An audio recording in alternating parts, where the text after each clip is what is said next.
Hey everybody, I'm down here, Chester Grant, took a little walk. I've never seen this river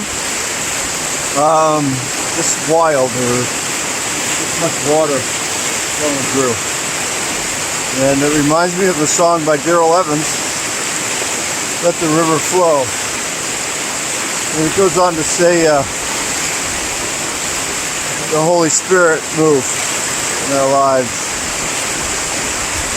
And this is my prayer for you today, that as this river, powerful and refreshing, if you want to jump in, that God's power and God's love and mercy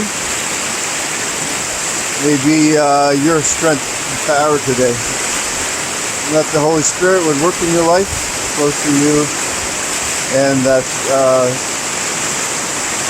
I'm reminded of the song, Peace is flowing like a river, flowing out to you and me. Be blessed today.